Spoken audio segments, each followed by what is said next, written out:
part of complex sentence we are all going to argue some other rules that are applied to join two or more simple sentences into one complex sentence.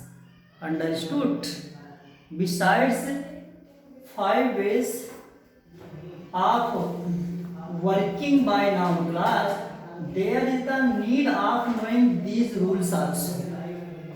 As we see that sometimes questions are asked on the basis of these rules. So let us see some other rules. देखिए मेरे कहने का मतलब है कि noun class में की exercise में जाने पर कुछ हट करके वाक्य रहते हैं जिनको कहा जाता है कॉम्प्लेक्स बनाओ।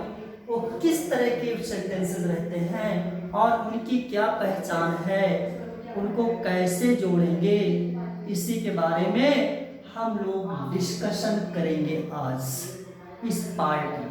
ठीक, जैसे देखो आप लोग एक्सरसाइज में जाते हैं तो देखते हैं कि दो में से किसी एक वाक्य का अनुवाद इंट्रोगेटिव फर्स्ट टाइप में हुआ होता है। ठीक ना, किसी एक वाक्य का अनुवाद interrogative first type. Interrogative first type तो आप लोगों को पता ही है, अगर कोई वाक्य हेल्पिंग वर्ब से स्टार्ट है तो उसे ही इंट्रोगेटिव फर्स्ट टाइप कहा जाता है, उसे ही यस और नो टाइप कहा जाता है। ठीक ना, तो जैसे एग्जाम्पल्स देखते हैं। ठीक, tell me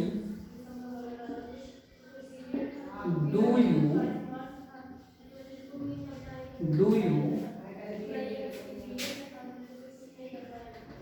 go to school? Question mark. First sentence is tell me, मुझे बताओ, do you go to school? क्या तुम स्कूल जाते हो? ठीक, अब इन दोनों वाक्यों को जोड़ करके कॉम्प्लेक्स बनाना है। ठीक, क्या बनाना है? कॉम्प्लेक्स। तो कॉम्प्लेक्स में पहले सेंटेंस को केयरफुली रीडिंग कर लेना। रीडिंग करने के बाद हमको ये मिल रहा है कि दोनों वाक्यों में से एक वाक्य ऐसा है जो इंट्रोगेटिव फर्स्ट टाइप है। देखो, इस जो सेकंड सेंटेंस है डू से स्टार्ट है। आप लोगों को पता है डू या डज प्रेजेंट इंडेफिनिट टेंस की हेल्पिंग वर्ब होती है। किसी भी टेंस की हेल्पिंग वर्ब अगर शुरुआत में है तो तुरंत समझ जाना इंट्रोगेटिव फर्स्ट टाइप है। ऐसे वाक्यों को जोड़ करके कॉम्प्लेक्स बनाना है तो सबसे पहले ये ध्यान देना कि इस इंट्रोगेटिव सेंटेंस को ना एसर्टिव में बदल देना है। क्या बना देना है? एसर्टिव बना देना है। और इसी को नाउन क्लास भी मानना, इसी को बाद में भी लिखना है। ठीक, तो इसका एसर्टिव का मतलब अफर्मेटिव या निगेटिव। अगर इसमें कहीं पर नॉट होता तो इसका एसर्टिव निगेटिव बनता, नॉट ना होने के कारण इसका एसर्टिव बनेगा अफर्मेटिव। तो इसका बनेगा अफर्मेटिव में डूडल नहीं लगता है, बनेगा यू गो टू स्कूल। ठीक, क्या बनेगा? You go to school. और जब इसको एसर्टिव में बदल दो ना तो तुरंत उसी के पहले कंजक्शन के रूप में इफ या वेदर का प्रयोग कर दिया जाएगा। ठीक, और इस सेंटेंस को पहले उतार दिया जाएगा। ठीक, तो नाउन क्लास मतलब इसी इंट्रोगेटिव वाले सेंटेंस को एसर्टिव बदलो, इसके पहले इफ या वेदर लगाओ और इसको बाद में लिख करके अगले क्लास को आगे लिख करके दोनों को इफ या वेदर से जोड़ दो। ठीक, तो जो इंट्रोगेटिव सेंटेंस नहीं है जोड़ते समय उसको पहले जो करते हैं उतार दीजिए। जैसे पहला सेंटेंस इंट्रोगेटिव नहीं है तो इसको आप जो करते हैं पहले उतार लीजिएगा तो हो जाएगा टेल मी। ठीक, काम फिर उसके बाद इसको एसर्टिव बना देना। एसर्टिव बना लेने से पहले जोड़ते समय कंजक्शन के रूप में इफ या वेदर यूज करना, चाहे इफ यूज करो चाहे वेदर। उसी बाद इसका एसर्टिव बनाओगे तो हो जाएगा you go to school, full stop. तो tell me if you go to school, मुझे बता दो कि क्या तुम स्कूल जाते हो। तो ये आप लोगों का कॉम्प्लेक्स बन गया। तो एक्सरसाइज में जाने पर एक आध एग्जाम्पल और देख लीजिए, जैसे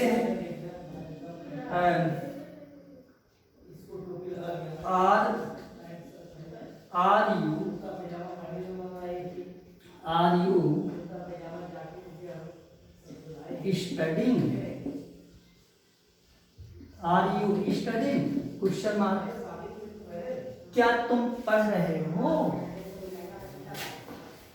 इन्फॉर्म मी, मुझे सूचित करो। ठीक, अब देख रहे हैं कि ये जो फर्स्ट सेंटेंस है आर से स्टार्ट है, आर हेल्पिंग वर्ब है, आर जो है हेल्पिंग वर्ब है, इंट्रोगेटिव फर्स्ट है, वो अफर्मेटिव है। तो जो आप मतलब इंट्रोगेटिव फर्स्ट रहेगा, इंट्रोगेटिव वाले वाक्य को बाद में लिखिए। जो इंट्रोगेटिव सेंटेंस है उसको पहले, जैसे इंट्रोगेटिव नहीं है तो इसको सबसे पहले लिख लो इनफॉर्म, ठीक, उसी बाद में भी हो जाएगा। अब इफ या वेदर कंजक्शन लिख लो। इसी इफ या वेदर लिखने के तुरंत बाद इसको ना एसर्टिव में बदल दो। ठीक, आर यू स्टडिंग का एसर्टिव क्या बनेगा, यू कर, एसर्टिव में सबसे पहले करता होना चाहिए, तो करता ही हो गया। उसके बाद में आर फिर हो जाएगा स्टडिंग, फुल स्टॉप। तो inform me if you are studying, मुझे सूचित कर दो कि क्या तुम अध्ययन कर रहे हो। इस प्रकार से एक्सरसाइज में आप लोग जाएंगे तो कुछ वाक्य पाएंगे और ऐसे ही जोड़ करके कॉम्प्लेक्स बनाएंगे। ठीक, और इसके बाद जो दूसरे प्रकार के वाक्य मिलते हैं वो इस तरह का है, जैसे दो में से किसी एक वाक्य का अनुवाद इंट्रोगेटिव सेकंड टाइप में हो रहेगा। तो इंट्रोगेटिव सेकंड टाइप का मतलब आप लोगों को पता है, जो इंग्लिश सेंटेंस रहेगा उसकी स्टार्टिंग क्वेश्चन वर्ड से हुआ रहेगा। ठीक, जैसे वाक्य रहेगा कि आई नो, ठीक, या आई वांट टू नो, मैं जानना चाहता हूँ। ठीक, आगे where are you going, where are you going. I want to know, मैं जानना चाहता हूँ, वेयर आर यू गोइंग, तुम कहाँ जा रहे हो। तो देख रहा हूँ कि दो में से किसी एक वाक्य का ट्रांसलेशन इंट्रोगेटिव सेकंड टाइप, क्योंकि देख रहा हूँ वेयर क्वेश्चन वर्ड है, शुरुआत में है। तो जब कोई क्वेश्चन वर्ड शुरू में आया रहता है तो इसको हम इंट्रोगेटिव सेकंड टाइप कहते हैं। ठीक, और ऐसे वाक्यों को जोड़ते समय कैसे जोड़ेंगे, जो इंट्रोगेटिव सेंटेंस नहीं है उसको पहले लिख लिया जाएगा। जैसे देखो, एक पहला सेंटेंस अफर्मेटिव है, इसको पहले लिखो, तो इसका बन जाएगा I know to know, I want to know. ठीक, मैं जानना चाहता हूं। अब इसी वेयर को, क्वेश्चन वर्ड को कंजक्शन बना देंगे तो हो जाएगा वेयर। ठीक, अब एसर्टिव बनाएंगे तो यू आर गोइंग। ठीक, तो I want to know where you are going, मैं जानना चाहता हूं कि तुम कहां जा रहे हो। तो जोड़ते समय जो भी क्वेश्चन वर्ड रहेगा इसी को यहाँ पर लिख लेंगे। अगर वेयर है तो वेयर लिख लेंगे, कंजक्शन बना देंगे। वाई है तो वाई को कंजक्शन बनाएंगे, वेन है तो वेन को कंजक्शन बनाएंगे, अर्थात जो भी क्वेश्चन वर्ड रहेगा उसी को कंजक्शन बना दिया जाएगा। और शेष वाक्य को एसर्टिव मीन्स अफर्मेटिव या निगेटिव। अफर्मेटिव भी कर्ता से शुरू होता है, निगेटिव भी कर्ता से शुरू होता है, अर्थात सबसे पहले कर्ता आएगा, उसके बाद हेल्पिंग वर्ब आर आएगी, उसके बाद में गोइंग, यू आर गोइंग। ठीक, तो ये आप लोगों का सेकंड, आप जान लो कि सेकंड रूल है इस सेशन में। और इसी के बाद जैसे दो में से किसी एक वाक्य में समवन हो, ठीक, he comes, someone someone knows, कोई जानता है वो आता है, ठीक। तो he comes who know, someone knows, तो या ऐसे कर लो, someone helps, I do not, someone helps him, I do not know, ठीक। कोई उसकी सहायता करता है, मैं नहीं जानता, ठीक। हम देख रहे हैं दो में से एक वाक्य में समवन है, तो रूल होता है कि जब दो में से किसी वाक्य में समवन आया हो तब ऐसे वाक्यों को हु से जोड़ देते हैं, इसी समवन की जगह पर हु का यूज कर देते हैं, जिसका कॉम्प्लेक्स बन जाएगा आई do not know who helps him, मैं नहीं जानता कि कौन उसकी सहायता करता है। तो रूल होता है, इसको नोट कर लेना, दो में से किसी एक वाक्य में समवन होता है तब ऐसे वाक्यों को हु से जोड़ करके कॉम्प्लेक्स बनाते हैं। और अगर इसी के बाद नेक्स्ट एग्जांपल है कि दो में से किसी एक वाक्य में समथिंग रहेगा, तो जब समथिंग रहता है तब ऐसे वाक्यों को व्हाट से जोड़ेंगे, ठीक। जैसे है यू नो समथिंग, तुम कुछ जानते हो, ठीक।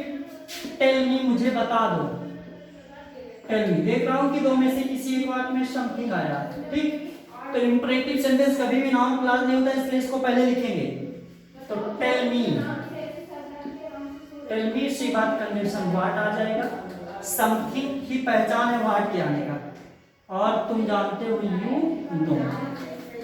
इसी प्रकार से आप लोग आगे जानेंगे, जैसे दो में से किसी एक वाक्य में अगर टाइम दिया है, ठीक, तो समझ जाना कि इन वाक्यों को व्हेन से जोड़ करके कॉम्प्लेक्स बनाया जाएगा। अगर दो में से किसी एक वाक्य में प्लेस होगा तो समझ जाना कि इन वाक्यों को वेयर से जोड़कर कॉम्प्लेक्स बनाया जाएगा। अगर दो में से किसी एक वाक्य में मैनर होगा, ठीक, या वे होगा तरीका, तो समझ जाना इन वाक्यों को हाउ से जोड़ा जाएगा।